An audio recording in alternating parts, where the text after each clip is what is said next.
horse drifted alarmingly in the betting was, fancied in the morning, continued to drift. It was late on the exchanges to lose. It was something you'd see in a Dick Francis novel, Charles Buttons.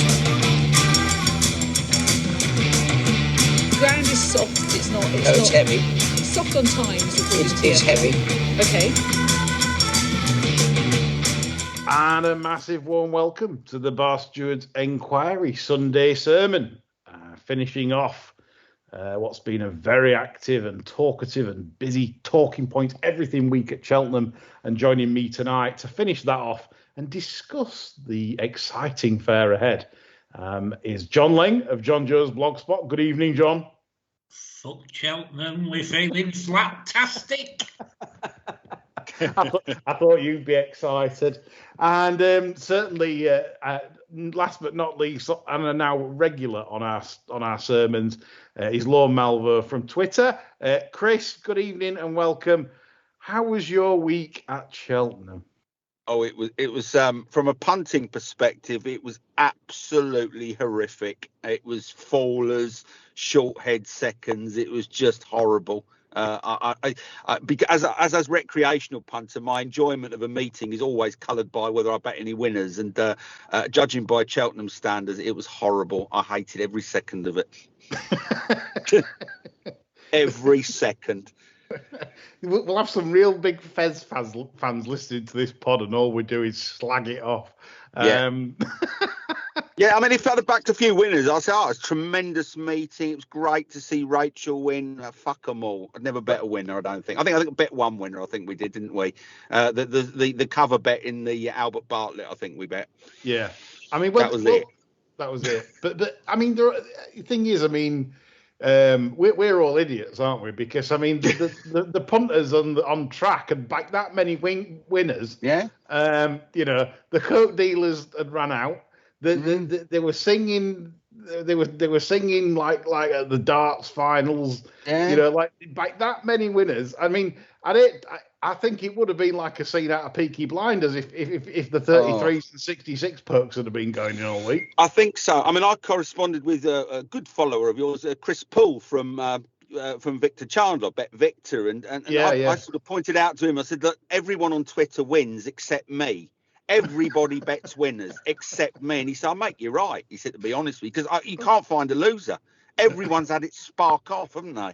Yeah, it's always frustrating for those that's had a tough week to see Twitter. I think even Blogger John got in on the act, and he started after timing with Shishkin, saying that it was on. Well, Shishkin had the harder race at Ascot, so it was probably bound to disappoint. Yeah. Did you see that, John? Yeah. 3 days after the event. Yeah, it's I find races are easier to call when they finished. Actually, I think that's probably the method, isn't it? Wait till they finished. I still get them wrong at Cheltenham. I tell you what, I called the race absolutely perfectly at Cheltenham, and it still ended up costing me a couple of hundred. I was watching the Bob Ollinger race, and Bob Ollinger went 8-11 quite early on. I think it was when Galloping went. Now, right from the outset, I'm convinced Bob Ollinger's moving like a fucking crab. Yeah. Worse than I've ever seen him move in his career. So I'm thinking 8-11. I thought, that's bollocks. So I started clicking, and managed to get 200 quid down, laying him around about the 8-11 mark. Yeah. Sits back, feeling very smug. Wallop, I mean, Ross nearly didn't complete himself anyway. It looked as though he was gassed out coming up the hill. Yeah. So I've laid a shit house at 8-11 and still ended up paying out. Yeah. That sums up us, I think, this week. He's been limited success and obviously lack of luck, obviously, to boot. And Paul Brighton, on that Bob Ollinger note, John, particularly to get your opinion on him, because I know like you kind of like the horse over time. And he said thoughts on what they do now with Bob. If you owned him, what do you do? Do you go back over hurdles? Wouldn't be doing anything because I think he's got a major problem myself. What, as in temperament or physical? I think there's something seriously wrong with the horse, and I think that time will show that there was a major problem with our horse at Cheltenham. Right. Myself, I've never seen the horse move as badly as it did there. I thought it was absolutely chronic, and the finishing effort up the hill as well. I mean, you couldn't blame the jumping. You know, I mean, everybody said, "Oh, Galloping's a much better jumper," and all the rest of it. Bob Ollinger wouldn't have beat that in a flat race. No, it's true enough. And wouldn't have given it a race. Honestly, that was an appalling performance for that horse. I mean, honestly, I think Dracula will be absolutely scratching his head as to what's wrong with that horse. He's probably a little bit too careful over his fences, but that shouldn't be a factor, really. I mean, careful's not going to lose your races, really. You know. Yeah. I think the future's a bit sketchy for the horse after that. Yeah, I mean, the only thing I'd say as well, I haven't even looked at Racing Post ratings yet, or what form publications would have had to Galloping Deschamps had he stood up. But if you remember, Galloping Deschamps didn't cover himself in glory either in the race, because he was jumping the first 3 or 4 like they were at Olympia, you know, there was one absolute blooper down the back, you know, that he didn't measure right at all. I'm not, you know, he can't have run to his mark either, and he would have still slammed it probably. Yeah. Well, God knows how far if it had stood up, you know, and sprinting away out running. So it's, you know, like you said, John, it's probably because I don't think other two were off. If you watch other two, some of the two were out like Harvey Smith just trying to get him a jump off, weren't they? Yeah, they were not interested in race at all. They just backed off and did their own thing for third and fourth. It was just quite funny just to sort of watch that, and they nearly caught Bob. That'd have been interesting, doing 2 non-jiggers at the festival, wouldn't it? Well, they weren't doing the best to win anyway. No. But that's a fact. A good question, Paul Brighton, but John has answered it there in fairly firm words. That horse is not right at the moment, and certainly, John, if they did bring Bob out for Punchestown or something like, you'd be against, wouldn't you? Completely. Yeah. Interesting comments. You've heard it here first on the Bar Steward. So, Helen Sheridan says, kicking off the Cheltenham bashing, she says, taking as our base that the festival is all substandard fare for the Bar Stewards, where does this festival rank in your pantheon of shite? John? Well, we don't even know what pantheon means. It's a Marvel superhero pantheon, isn't it? So, I don't know where it ranks, really. I mean, it was watchable, wasn't it? But yeah, of course it was. Yeah, it was. I mean, between races, I was sorting out my tracker list for flat. I tell you, all right, let's put it another way then. What's changed since when we were lads? because I bunked off school to watch like Cheltenham Festival races. Well, it was more competitive for a start in the graded races, wasn't it? Mm. You know, I mean, when we were bunking off school, the Champion Hurdle was worth watching. You know?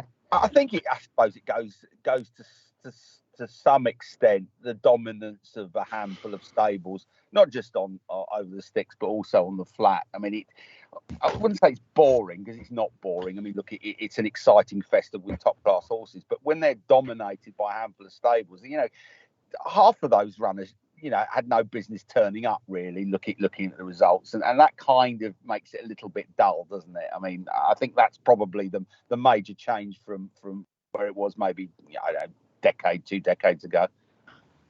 Well, Paul Nicholls certainly didn't need to think for very long to withdraw Brave Man's Game on the downpour day. It just makes you wonder, would Paul Nicholls have made that decision if it had been 2-5 to win that race, or the price that Allaher was to win the Ryanair?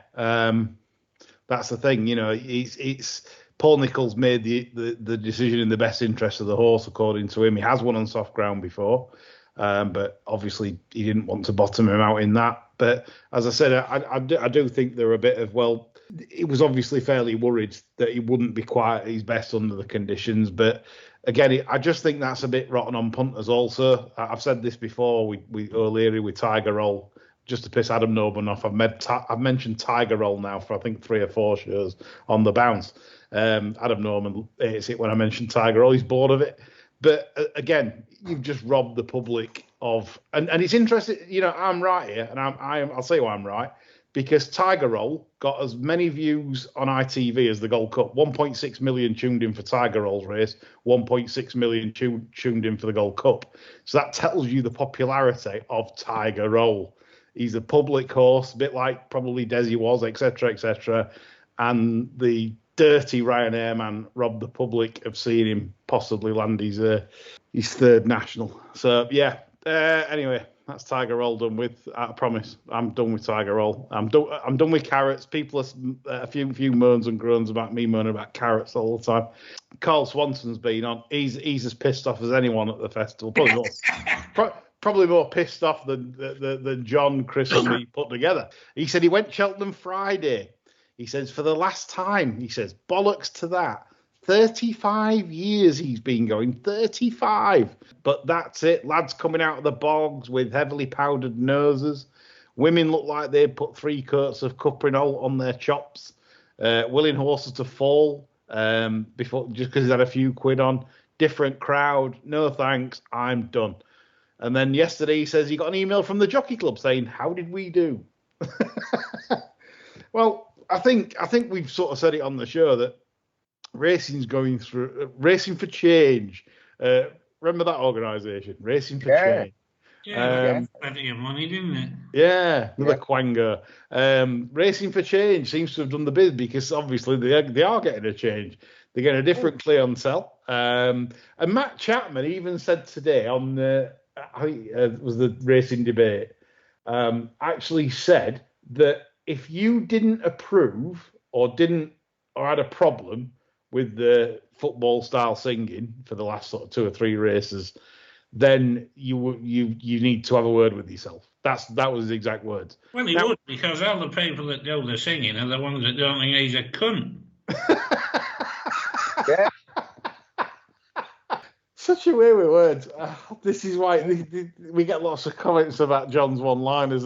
There we go again, succinct, to the point, and accurate. Still tongue wordsmith, I think. I could have put that more spot on, John. That's pretty much it, really. I mean, and I think this is why we see John and Chris. Sorry, that we go in the summer. Well, I can see this in summer.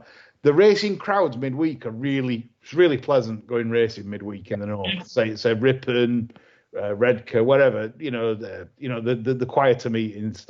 Catterick, even with they've got a lovely new owners building at Catterick, far more pleasant, and it's a more knowledgeable crowd. It's a racing crowd. It's and it's not busy. It's busy. There'll be say 4,000 or 5,000 for a summer Catterick meeting, or there'll be like 4,000 or 5,000 for Ripon on a midweek meeting. It's really busy and it's really nice. It's racing folk. It's people there to see the horses. They're not there to jump up and down on a bouncy castle with kids or vice versa. They're not there to have football songs. And I'm sorry, but Matt Chapman's comments, I think a lot of people in racing would have found offensive to say that they need to have a word with themselves. Well, that's not what racing crowds are used to. I've never seen that at Cheltenham Festival ever. I've seen crowds having sing songs at Cheltenham afterwards and stuff, but I've not seen them. All these people that have a word with yourselves and all the rest of it, I will be very, very interested to hear their comments when we get to the end of one of these days, when they've had 33-1, 40-1, 66-1 winners, and them boys that were singing the other day are knocking the living shit out of each other on the grass in front of the grandstands, because that will happen as sure as eggs is eggs. Yeah. We live in a society where it's the tyranny of the yobbo, isn't it? That's the demographic that racing has actively sought to market to, and that's what you get. you market to yobs. They're the sort of people that are going to turn up. Yeah, That's it. You reap what you sow. Well, as happened at Goodwood and places like that, when they get good to soft heavy in places, and you have 33s, 50s winners, and all, like John says, all of a sudden money's gone out of the pocket. They're not as happy, and someone stared at the missus, and it's lights out, Peaky Blinders style. Yes. But that's the crowd racing are attracting now. So we have to adapt. We have to. It's not going to change. It's going to continue because it's commercial gain. And as we've said about this 5-day thing, it's a runaway train. It's not a case of if it will happen. It's when it will happen. Yeah, and they're not equipped either to deal with any trouble when it does start, because you've got these 86-year-old security guards that the racecourse will send in to try and stop it. A couple of questions from Kevin Winterton, which appreciate this, Kevin. Good questions. And John's already touched on this with a brilliant rant on our Friday show, but I'm sure he'll treat Sunday sermon listeners if you've not listened to that before. Regarding Dave Yates' comments, the cost of the festival, buying pints and food at the festival. John, I mean, I know where you stand, but give our sermon listeners a... I'm surprised you're here a bit, actually, because I think to single Dave Yates out is probably a little bit unfair. Agree with that, yeah. Because I think that is the general feeling of the people that's setting the prices. I think Cheltenham want looking at, and I don't think the price of a pint of Guinness wants looking at in isolation. Dave Yates did say on Twitter that he was highlighting Guinness on its own, set against the price in London. Fair enough. But nobody is teleporting into Cheltenham for a pint of Guinness. They have to park the car. They have to pay to get in. They probably want a bit of lunch. I mean, somebody showed me a picture of this anemic-looking ploughman's in a plastic container that was £17.50. There is a consensus in racing for me that everybody, once they're in them turnstiles, they're there to have their pants pulled down. Yep. And it makes me sick. I mean, I want people that like racing to be able to go racing, enjoy it, and go as often as they can. And it sickens me to think people are being treated like this that follow the sport. And it's endemic. It's right the way through the sport. It's the gross profits tax deal. It's the fact that you can't get information freely, like new handicap ratings. Everything's geared towards this war on the people that actually love and follow the sport. Yeah. You know? Customers there to be striped. Yes, nothing more. They do nothing for the benefit of the customer. They're just striping them. Depressingly, because it's been going on for so long, the customer actually goes in with the mindset of expecting to be striped. So, yes, market forces come into play. Look, if people didn't, thought the prices were unreasonable, they wouldn't pay it. Well, no one thinks those prices are reasonable, but you go there and you think, oh, well, I expect to get turned over. So, yeah, I'll pay 17 quid for a Scotch egg that was last fresh during the Battle of Culloden. It's kind of that's the expectation, isn't it? And that's depressing. And I suppose the vendors will say, well, the race courses are charging the vendors so much though to market their products and food there, so they have to employ staff. But it's an unholy kind of it's a kind of a sick circle, isn't it? And that's where you end up with ridiculous prices. And I don't think anyone accepts that they got value, but it's sort of, well, you expect to get turned over. It's a day out, so what? And that's depressing. You can add in like the going forecasts for Argo and things like that. Nobody gives a flying shit in the upper echelons of racing. I mean, the fact that it was complete bollocks that went in the form book on Tuesday, the first day of the most important Cheltenham Festival of the year. Good to soft ground, course records going left, right and centre. And it's classed as good to soft. He didn't change it. He could have changed it. He chose not to. Where was the censoring from the BHR? Anybody? Nobody gives a shit. It doesn't matter. They don't care about the punters, what they're looking back on. anything that makes it harder for them, they're welcoming with open arms. It's ridiculous.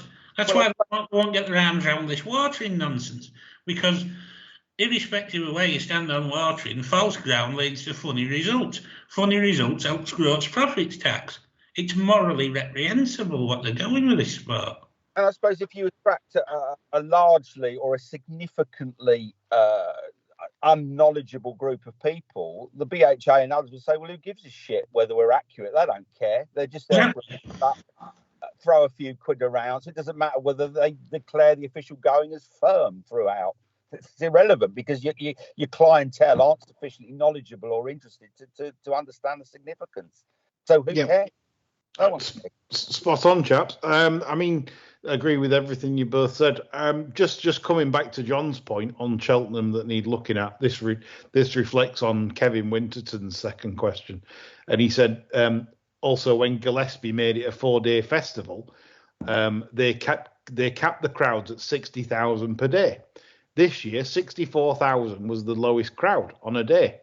So an extra 22,000 heads over 4 days. Why has nothing been said about this? Obviously, people have been moaning about queues for pissing, queues to bars, but nothing's been said. And again, if that ain't a sign that 5 days is absolutely 100% happening, right?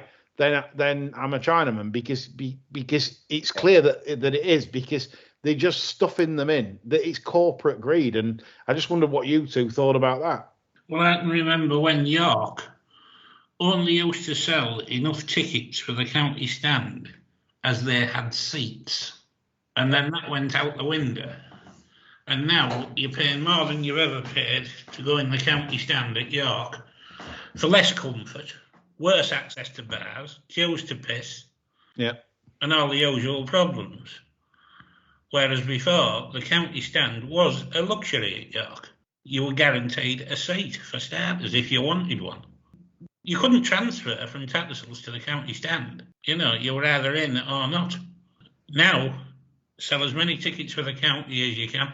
So, on some occasions, I've been to York where Tattersalls have been more comfortable than the county stand. It's disgusting. But that's the thread that runs through all of the race courses at the minute now. It's pack them in, stripe them when they're there, and that's it. It's a very short term. I do wonder whether this new demographic that they're looking to attract and are attracting, will still be following the sport if it exists in the current form in 5 years' time. Is there any longevity? Are they looking to hang on to these people? Because, racing, when I was a kid, I mean, probably because I was a kid, it was an older person's sport, wasn't it? I mean, I don't remember as a kid seeing loads of, pissed up, coked up yobbos running around race courses. It's a much more kind of gentle, in quotes, day out.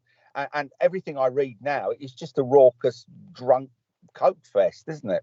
Yeah. That's the sense I get. When I was going regularly, I never got that sense. It was serious people, punters, or people out for a social day out who had a share in a horse or whatever. But there was never this kind of football crowd mentality.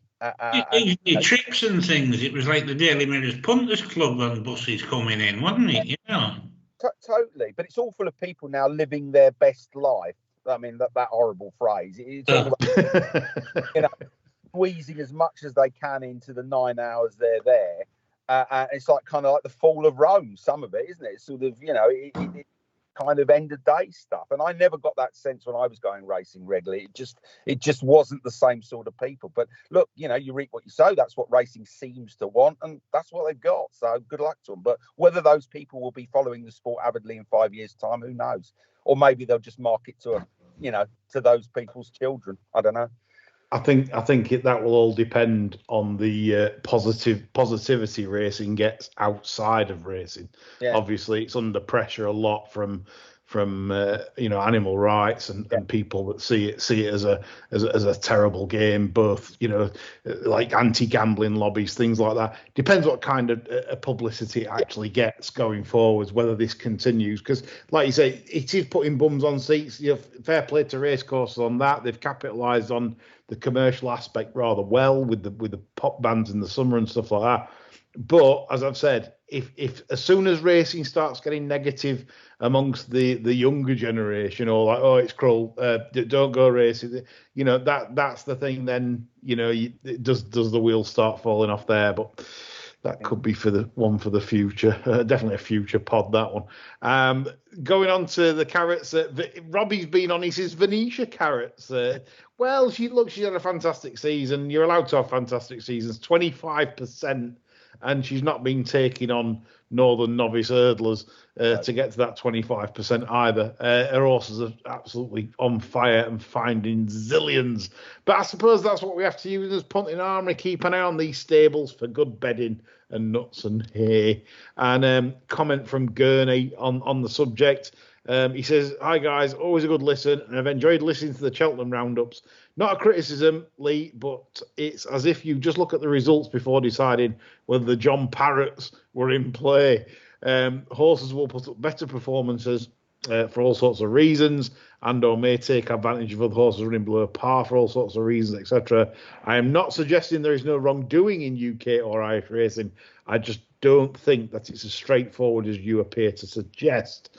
Yep, absolutely. Look, I mean, I'm guessing like the rest of us. I'd like to think they're educated guesses, given on what's gone off in Kildare and around the world with Seth Fishlake in America selling undetectable drugs around the world. Australia been milkshaking them for years. I mean, I know it sounds a bit Dick Francis, but sadly, it's the state of affairs. And I'm right to always suspect when an unknown trainer starts doing rather well. Tristan Davidson, if you remember, Gurney.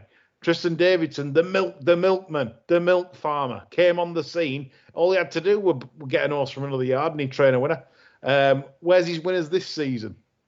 Where? He's had trainers from other yards. He's had horses from other yards. He can't train Ivy Turner up a wall. So I'm not saying it's straightforward, but there's definitely something else at play in my view.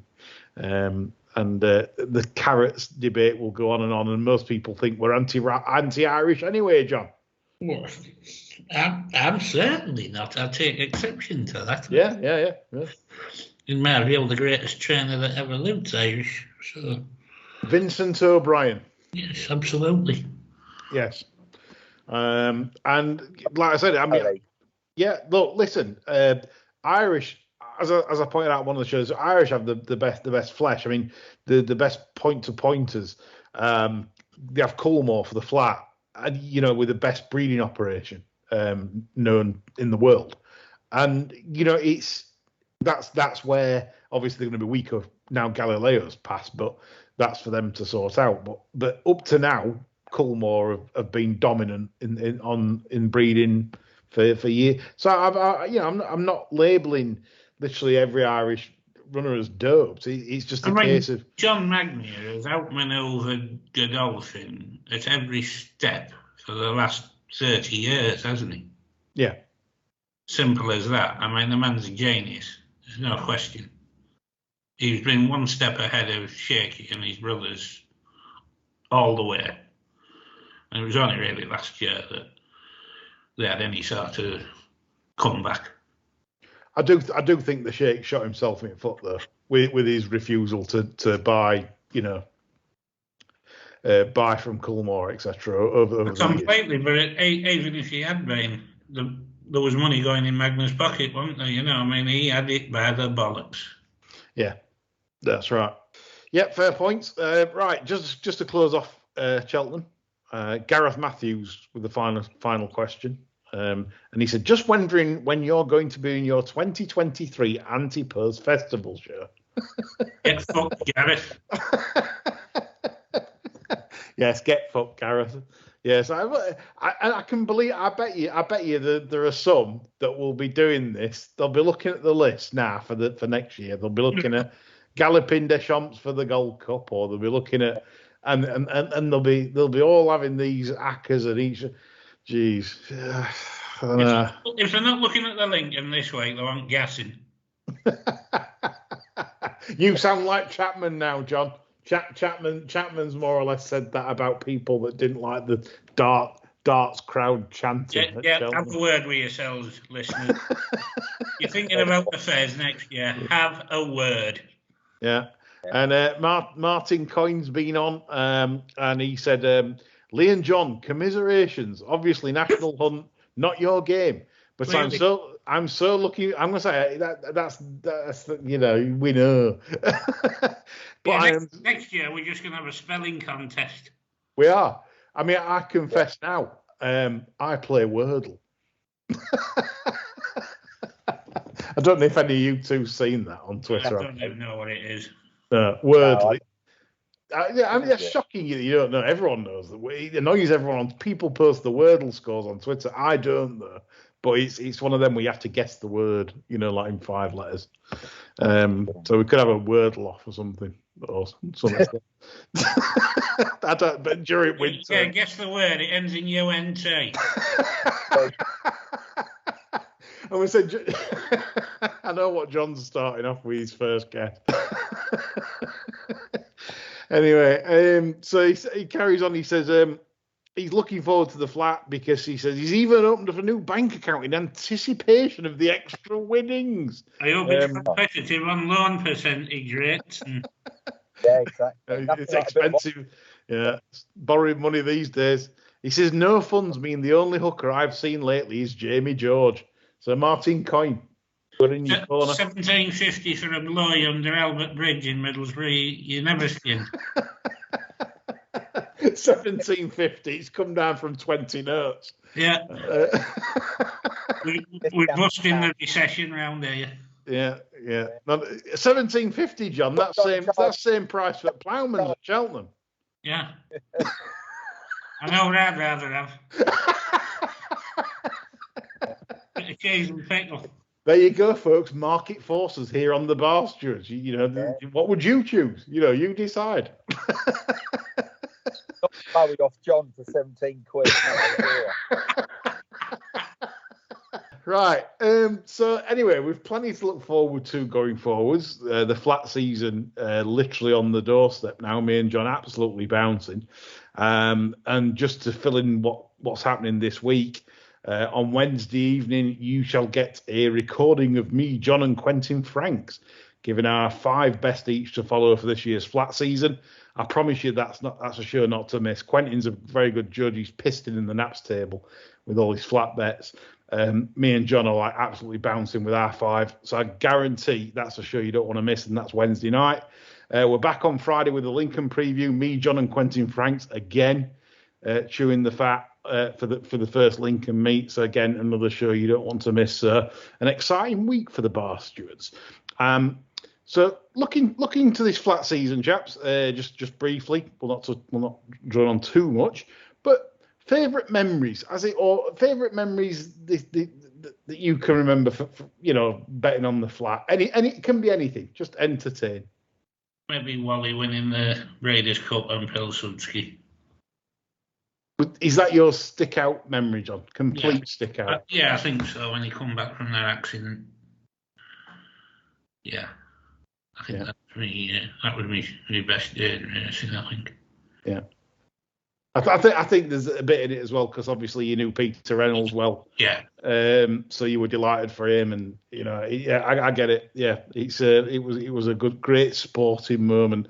I mean, if we're going on sporting moments, I mean, I was a massive Piggott fan, and seeing Royal Academy at Breeders' Cup with Piggott were 83 years old. I know. Older than Joe Fanning. Yeah. And that definitely brought a lump to the throat. You think Joe would have won on it, Lee? Sorry? You think Joe would have won on it? No. No, no, not at all. No, I think sixth. Yeah, sixth. Yeah. Chris, any remarkable racing flat memories you've had? I think probably the last winner I bet, on the flat, 1985 Lincoln, when I bet Aldi. And my dad, God rest his soul, used to do quite a lot of work in Pulborough. And the guy he used to work with was best pals. He wasn't a racing man. He's best pals with Guy Harwood. And I think in November, he said to my dad, he said, "Oh, guy says they've got this horse for the Lincoln, and I should back it and keep backing it." So my dad was a racing man, obviously. Kept betting it through the winter, big prices, because he said that Harwood says like he's going to get this revved up. It won't win fuck all else. He said, but we're going to get this revved up to Lincoln, and it dotted. And I don't think it did much after that. So that's didn't it end up as Rainbow Quest pacemaker? I think it did actually. Yeah, I think it did. That was the target, and Harwood said he was going to rev it up like an elastic band, and they would win. But you thought it was a Group 3 horse in a handicap, and bosh, off it goes. Guy Harwood, what a guy! Dancing Brave, Warning. Yes. Down there at that time, didn't they? God, had some amazing horses. That was when racing, I think, was exciting. I think we're sort of tinged with being old now, but it just seemed a different time, didn't it? There was so much horse flesh down there that was they dominated. I don't know again if like flat racing's had the sort of the tinge of the jump racing, because like I can remember some amazing competitive racing, throughout the summer where they weren't afraid to take each other on. Regularly you'd get the champion 3-year-old taking on the champion older horse, and then they meet again later in the season. And then I mean we've had some amazing eclipses at Sandown in the past, it was just ridiculous talent in past eclipses. King George is the same. I mean, the King George is the race I'm worried about, John, dropping off, because in recent times it really has dropped off, hasn't it? Yes, it's lost a lot of its lustre, hasn't it? Well, it appears to have with certain trainers and things, and you can't understand it really, because I mean it's not really up against much in the calendar at that time. I mean, if you've got a tip-top middle distance, so I can't think why you wouldn't want to go for that with it. No, and it's worth plenty. I mean, it's absolute fortune. So it's a strange one, that. It can't be the money. It's got to be a fashion thing. Yeah. I mean, they're still all putting hoods on the bloody things, aren't there? And none of them know what they're doing. It's true. So, final question is from Macadori, and he said, can you recommend any other good festivals or good racing to attend? Obviously, try and avoid the obvious, which is York. That's definitely the best racing festival in August for me. John, Chris, what can you recommend anything to Macadori? To attend, to spend a few of his shekels, maybe. Yeah, the Glastonbury Festival is meant to be quite good, isn't it? I don't know how much the pints of cider there are, but you probably get a shag and get high. So I reckon Glastonbury would be my pick. If you're under 50, obviously, I wouldn't get in. They'd sling me out. I would say, yeah, that's it. Next year, I'm done then. I think the two-day fixture at Carlisle for the Carlisle Bell's quite amusing, actually. Yeah. Carlisle's quite a nice night out. I enjoy Carlisle as a racetrack. I think that's a good shout. It's a nice view. If you're an owner as well, it's a great viewing platform because it's on the roof. So you climb up the stairs and you can. If you have a run of results like we had last week, I think it's. You can be straight off the roof.